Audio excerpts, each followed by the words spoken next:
솔직히 말하면 나는 박스로 사서 묵혀두고 싶어. 박스로 사서 묵혀두고 싶어.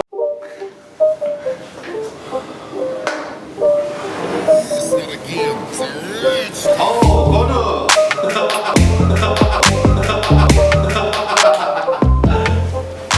반가워. 오늘 지금 뭔지 모르고 왔어 지금. 오늘 우리가 많이 찾아주는데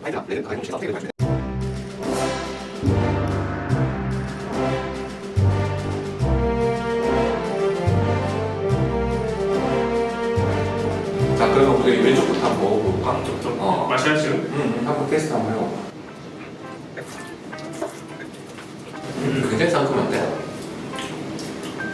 나는 약간 산도도 이게 그렇게 높지는 않는 것 같다. 상큼함을 주는 그런 느낌인 것 같다. 감귤류, 새콤한 레몬 같은 이런 산미들이 조금 있으면서도 숙성을 통해서 나올 수 있는 향들도 조금은 묻어나 있는데 이게 막 무겁거나 이게 막 크게 느껴지진 않아. 우리가 첫 번째 마신 이 와인은 타라파카에서 만든 그란리제르바 샤로네 2018 빈티지. 요게 지금 2년밖에 안 됐으니까 굉장히 좀 프레시함을 좀 갖고 있는 그런 뉘앙스를 보여주는 게 좋은 것 같아요. 칠레에서 그랑 리제르바라고 하면 좀 숙성된 걸 말하는. 그렇지. 아무래도 이제 그란 리제르바의 등급을 달기 위해서는 기준치가 있긴 하지만 아직까지 그거를 꼭 지키지 않아도 되는 그리고 이제 그걸 그란 리제르바라 해서 무조건 고급 와인만은 아니라는 거. 등급에 너무 연연할 필요는 없다라는 거. 요거를 삼겹살에 약간 기름진 부위, 가브리살 또는 항정살, 오겹살도 괜찮은 것 같고 목살보다는 약간 그런 쪽이라 편하게 마시기에 나쁘지 않을 것 같아요. 피크닉에서도 좋겠다. 그냥 한강 같은 데서도 가볍게 치즈 정도도 준비해서 먹어도 나쁘지 않을 것 같고 그냥 술술 넘어가는데 알코올이 그렇게 입안에 막 느껴지는 것도 아닌 것 같고. 그리고 두 번째 와인은 형 같아. 첫 번째보다는 좀 더 이렇게 바닐라나 포스티한 이런 향들이나 약간 달콤한 약간 꿀향 이런 것들도 좀 더 느껴지는 것 같은데 첫 번째 와인보다 나는 좀 더 얘가 부드럽고 라운드한 것 같아. 라운드한 좀 조금 더 무거운 스타일이고. 어떻게 보면은 약간 꿀이나 이런 열대과일 향도 살짝 느껴지고 좀 더 상큼하지만 달콤한 것도 살짝 더 느껴지다 보니까 좀 더 부드럽게 입안에서 감기는 느낌이 조금 있는 것 같아요. 얘는 데마르티노에서 만든 레가도 샤르도네 2017 빈티지.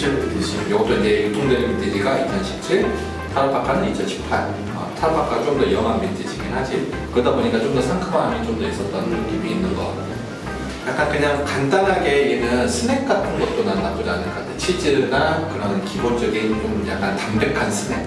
첫 번째 거는 조금 피크닉용이었다고 하면 두 번째 거부터는 조금 집에서 음식이랑 든지 음식을 준비를 해서 햇살 좋은 날 야외에서 먹기 좋은 느낌이고 얘는 좀 더 뭔가 음식을 차려놓고 집에서 음식과 함께 마이크를 좀 더 보면서 먹기에 나쁘지 않을 것 같은 느낌이고 세 번째 마지막에 있는 제일 오른쪽에 있는 와인은 좀 더 복합적인 느낌이 좀 더 있는 것 같아요. 다양한 맛이 나는 것 같아요. 전체적으로는 느낌은 아주 막 크게 다르지는 않지만 얘가 훨씬 더 이 둘보다는 조금 더 복합적인 느낌을 들고 있는 것 같아요.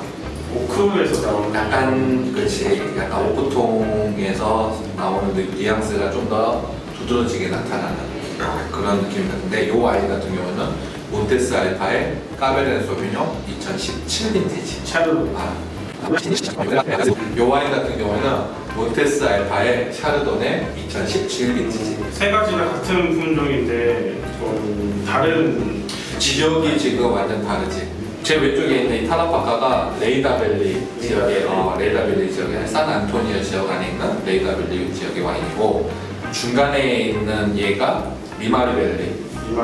그래서 어떻게 보면 제2의 칠레가 이렇게 쭉 길잖아. 네. 그 중에 이제 제일 위쪽에 있는 가장 북쪽에 있는 위치에 그 리마리밸리가 있고 그 다음에 마지막 몬테스 알파가 카사블랑카 밸리. 근데 근데 이 지역들이 전부 다 북쪽에 있어서 좀 더 서늘하기도 하고 또 해안가에 가까이 있어서 굉장히 이 포도를 샤도네를 재배하기에 적합한 위치에 모두 다 있는 스타일이지. 나는 카사블랑카 밸리를 칠레에서 한번 가본 적이 있는데 정오가 될 때까지 안개가 자욱하게 깔려있더라고.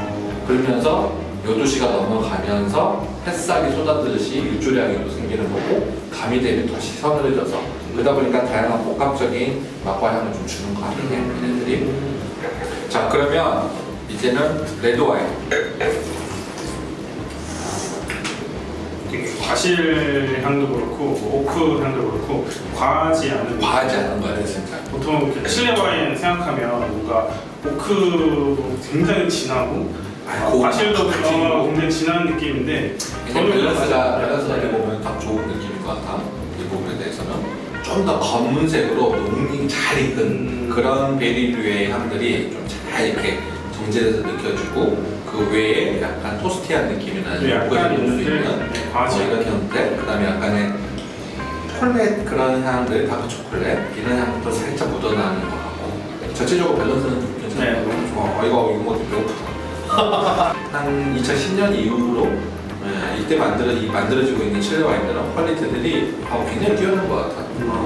확실히 장기 숙성에도 어느 정도 용이하게 만들어지기도 하고 지금 바로 막 따서 먹어도 맛있는 스타일의 와인들. 예전에 제가 한 10년 지난 칠레 와인 마셔봤는데 전혀 밀리지 않았어요. 그런 것 같아요.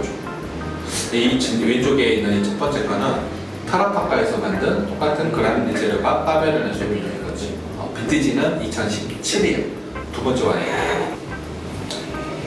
나는 얘는 좀 더 스파이시한 허브 계열의 향이 좀 더 덧대져서 나오는 것 같아요. 앞에 거는 검붉은 과실의 향이 좀 더 두드러지게 처음에 이렇게 올라온다면 얘는 약간 좀 허브 계열의 향들이 스파이시한 느낌. 그런 느낌이 좀 더 과일 향과 함께 좀 복합적으로 이렇게 올라오는 느낌이었는 것 같아요. 사실상 고기는 먹기에는 난 얘가 좀 더 땡겨.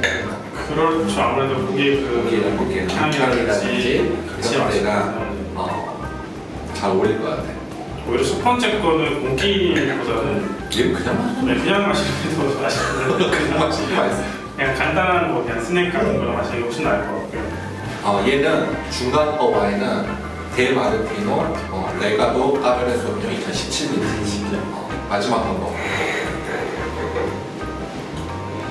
얘는 사실상 화이트하고 또 똑같이 진하네요. 굉장히 진한 이 몬테사이파 2017 까베르네 소비뇽인데 이 몬테사이파가 2012년 빈티지부터 드라이 파밍 농법을 통해서 와인을 이제 만들고 있는 거지. 드라이 파밍이 뭐예요? 이제 드라이 파밍이라 하면 일반적으로 우리가 와인을 만드는데 필요한 물이 필요한데 그런 관계수를 최소한의 것으로 사용해서 물을 줄이고 그래서 최소한의 물의 양으로 와인을 만들다 보니까 농축미가 높아지는 거지. 꼭 필요한 진짜 가뭄이 생겨서 물이 필요한 시기가 있는데 그때 만약에 가뭄이 생기면 일정량의 물을 쓰긴 하지만 그 외를 제외하고는 절대 물을 쓰지 않아요. 그래서 몬테사이파가 이 드라이 파밍을 시작을 하면서 포도가 재배되는 환경에서 필요한 물의 60%를 줄였고 최대 80%까지도 줄였다고 하더라고. 기본적으로 우리나라 사람들에게 가장 많이 알려져 있는 게 몬테사이파죠. 국내의 칠레 와인을 가장 자리 잡게 만들어준 브랜드가 아닐까. 1등 공신이라고 해도 무방하죠. 심지어는 작년 4월 기준으로 1000만 병을 팔았대요. 한국에. 와. 대단한 거야. 그럼 거의 대단한 거야. 칠레 1등 한국에서. 이 이후로 많은 칠레 와인들이 한국 시장에 들어왔고 심지어 칠레라는 나라는 한국을 굉장히 중요한 와인 수출국으로 생각하는. 우리나라가 인구도 작고 여러 가지 측면의 와인 소비량이 다른 나라에 비해서 떨어지기 때문에 다른 국가들은 우리나라에 수출하는 기준으로 봤을 때 우리나라는 하위권에 밀려있지만 적어도 칠레만큼은 상위권에 있다. 칠레가 우리나라를 되게 좋아한다고 하더라고요. 이것도 뭐 비하인드 스토리가. 국뽕이 또 여기서. 원래 몬테스 초창기 시절에는 몬테스 그라니 리제르바를 출시를 시켰어.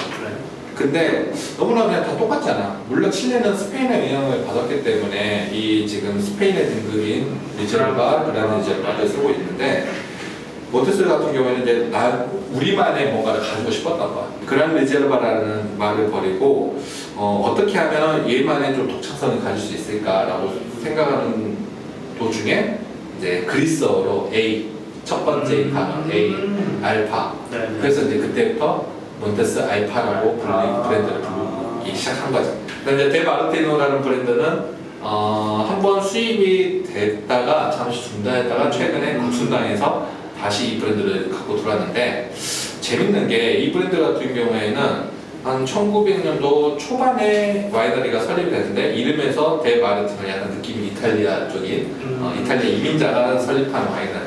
그래서 이제 약간 이탈리아 말처럼 약간 좀 그래서 와인 스타일도 좀 더 막 무조건 파워풀하고 강건하기보다는 조금 엘레강스한 느낌이 좀 중간감이 이탈리아가 조금 중간이잖아요. 네. 맞아. 그런 느낌이 조금 있는 것 같다. 재밌는 게 칠레 까르메네르라는 포도 품종이 사람들한테 알려지기 시작한 계기가 있었지. 네. 어떻게 보면 그게 이제 다들 메르로라고 알고 있었는데 어느 순간 이게 전혀 종이 다른 까르메네르라는 포도 품종이구나. 근데 그걸 알게 된 곳은 사실상 비냐 까르메나 와이너리에서 그걸 알게 됐지만 프랑스에서 오신 분이 거기 와인을 방문을 했다가 알게 된 사실이었지만 실질적으로 와인을 상업화시켜서 레이블에 까르메네르라고 만들어 출시를 시킨 첫 번째 와인은 데마르티노가 처음으로 레이블에 표기를 해서 조금 상징적인 의미가 있는 거군요. 그렇지. 그래서 그 와인이 96년에 첫 출시를 한 거지. 그 이후로 이제 다른 생산자들도 까르메네르라는 품종 표기를 이제 하기 시작한. 그다음 마지막으로 이제 타라파카는 물론 이 세 와이너리 중에 가장 오래된 설립 연도를 가지고 있어. 1800년도 후반에 네. 이 타라파카라는 이름을 쓰기 시작한 거지. 그리고 난 다음에 지금까지 쭉 이어. 어떻게 보면 순서대로 따지면 가장 오래된 와이너리고 그 다음이고 그 다음. 그러니까 몬테스는 우리나라 올림픽 1988년도 그때 만들었지. 그때 공동 창업자분들이 몇 분이 계시는데 그분들이 모여서 만든 와이너리인 거지.